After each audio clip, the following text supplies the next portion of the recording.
அனைவருக்கும் வணக்கம். இன்னைக்கு நம்ம பார்க்க போகிற டிஷ்ஷோட பேர் சிந்தாமணி கிழங்கு சப்பாத்தி. எங்கள் ஊர் சைடு இது சிந்தாமணி கிழங்குன்னு சொல்லுவாங்க. பொதுவாக இதை சக்கரவள்ளி கிழங்குன்னு சொல்லுவாங்க. இப்போ இதை செய்யறதுக்கு என்னென்ன தேவையான பொருள் என்று பார்ப்போம். ஒரு துண்டு இஞ்சி, 2 பல்லு பூண்டு, ஒரு பச்சை மிளகாய், 1/2 டீஸ்பூன் ஜீரகம், தேவையான அளவு உப்பு, கோதுமை மாவு 1 கப் அளவு.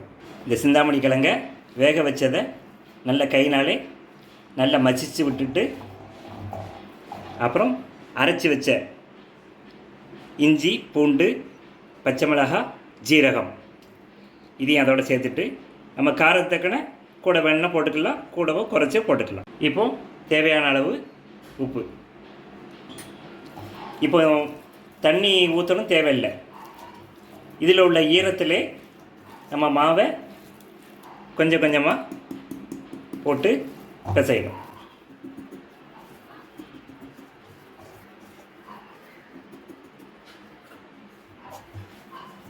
தண்ணி ஊற்றாமலே நல்லா அழகாக சேர்ந்து வந்துட்டு நமக்கு தேவைன்னா தண்ணி ஊற்றிக்கலாம், இல்லாட்டி அதில் உள்ள ஈரமே போதுமானதாக இருக்கும்.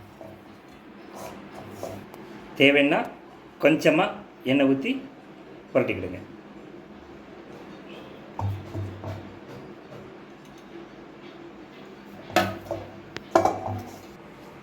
இப்போ அந்த மாவு நமக்கு ரெடி ஆகிட்டு உருட்டி வச்சுட்டு நம்ம தேவையான அளவு சிறுசோ பெருசோ நம்ம உருட்டிக்கலாம். உருட்டிட்டு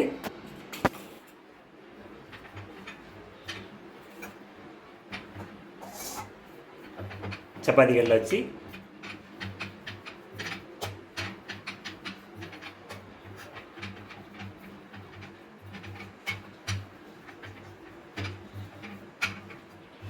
நமக்கு என்ன சைஸ் வேணுமோ போட்டுக்கலாம். சப்பாத்தி கன அளவே போட்டால் உங்களுக்கு நல்லாயிருக்கும்.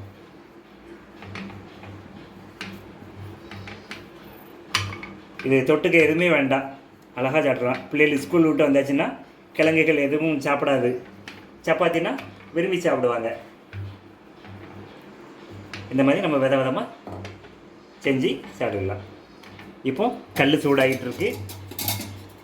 அதில் நம்ம தேவையான எண்ணெயும் நெய்யை நம்ம விருப்பம் தேய்ச்சிட்டு இதை அதில் போட்டுறது.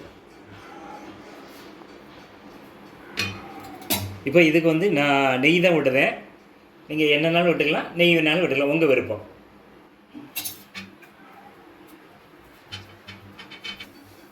மக்களே, இப்போ நமக்கு சிந்தாமணி கிழங்கு சப்பாத்தி ரெடி ஆகிட்டு 2 சைடும் நல்லா வேக வச்சு எடுத்து